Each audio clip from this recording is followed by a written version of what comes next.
So that just happened on what was supposed to be a nice, peaceful little family walk through our neighborhood the other day. And I wanted to share this video with you. I'm glad we were able to record it because there's some lessons to be learned in this. And especially if you have loose dogs in your neighborhood, hopefully I can provide some tips in watching this video to help you de-escalate a situation before something goes from bad to worse and fast.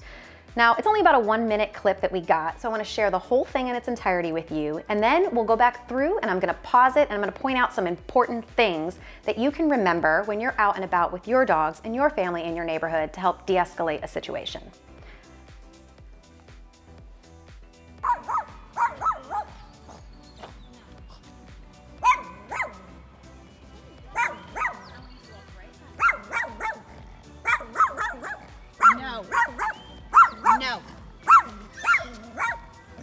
No. No. No. No.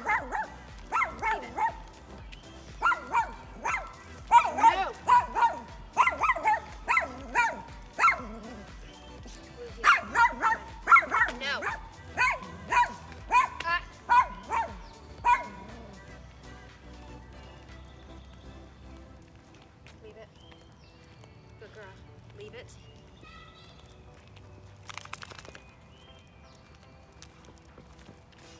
You guys need to get a leash for your dog, hon.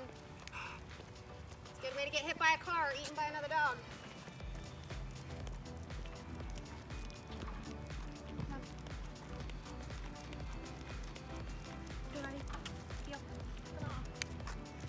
Ridiculous. This dog's been off leash twice last time it tried to bite me in the ankles. Dangerous. Okay, so the first thing that I want to point out in this video is that it's imperative that you stay calm in this type of situation. Reason being, if you're anxious and you freak out and you scream or you move really fast, you can add negative energy and everybody's excitement level can go up, and it's much more likely that an altercation is going to ensue or something bad is going to happen. So first things first, if you have to take a couple of deep breaths, do so. Just keep yourself nice and calm and stay at a nice, steady, easy pace, no matter how anxious this might make you feel. All right, let's go ahead and play this video and I'm going to point out a few key things. First thing you can't see is that Blue Ivy is actually on my left side when this dog approaches us, and I immediately move her to my right side so that there's my body in between this dog and her. No. No. No. So the next thing that I'm doing here is I'm actually telling my family to keep moving, because in the event that you stop, it's going to increase that negative energy and these dogs are more likely to focus on one another. And I also don't want this dog to get hit by a car, so I'm trying to get out of its distraction lens as quickly as possible. So I've instructed my family to continue moving and not to stop and make this altercation worse.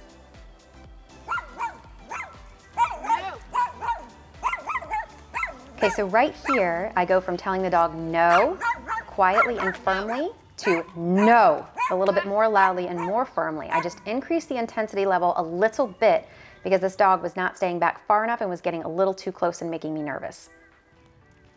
Leave it. Good girl. Leave it. You'll see me right here correcting Blue Ivy a couple of times and focusing on her for just a moment, but I still keep kind of an eye on what's going on with this little dog. Blue Ivy in particular has a really intense energy about her, and though she's friendly with dogs she's slowly introduced to, she can have a quick problem with little dogs that have too much negative energy and come at her very quickly. So I'm also trying to maintain communication with her through the leash and direction here and there to keep her mind going forward as well. You guys need to get a leash for your dog, hon. It's a good way to get hit by a car or eaten by another dog. Now right here, you'll notice that I'm talking off in the distance. You can't see anyone just yet, but the owners are in sight. Unfortunately, they're little kids and not adults to have a conversation with, but I'm very non-confrontational. I want to say something to these owners so they understand the dangers of having their dog out off leash and what can happen to their dog. I'm a little bit dramatic with kind of what I say, but it's important to say something if you see something, but not cause a confrontation, because otherwise they're going to shut down and they're not going to listen.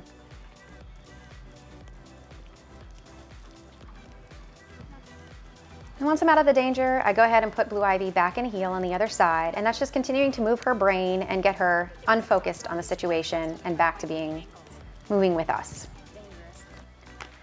Okay, so that's an example of this working out okay, but this obviously could have been a lot worse. A couple things that would have made it worse if I had a different dog with me. If I happen to have my client that has a dog aggressive bull mastiff, I've got a 95-pound dog that I'm walking, and if this dog had continued to approach, it could have been a really nasty situation. But luckily my dog just gets overly excited and has poor communication skills, but doesn't really want to hurt this little dog. The other thing that I want to point out too is that in my neighborhood there's a leash law, and there's a leash law in place for a reason, and it's to protect your dogs. It's to protect the dog like this one that is off of leash and doesn't have good leadership and guidance, so it doesn't know how to make decisions on its own. There's not a leash law everywhere, obviously, but they put them in place to keep little dogs like this safe because this thing was so distracted by us and so concerned with us that it could have very easily been hit by a car had one come by. I do want to point out that this little dog didn't seem like he was really overly aggressive. He was more so peacocking, one of those things to where, you know, if I act all big and bad and I'm scary to you, you won't hurt me. That's kind of more what I gathered from this little guy. But it's still very dangerous given the mindset that he's in. So without that leadership and that guidance and that structure, it is important, it is imperative rather, to keep your dog on a leash. Leash laws are in place because of instances like this that can lead to tragedies for families that don't realize the importance of that leash law to begin with.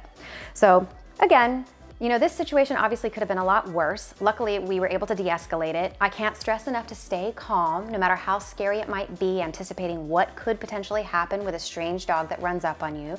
But take a moment, take some deep breaths, keep moving. Don't stop to increase that negative energy and that altercation. Remember to say something to the owners, but not in a confrontational way. Thanks so much for watching, and if you did like this video, please let me know by hitting that like button, and don't forget to hit the subscribe and the bell notification to see more just like it.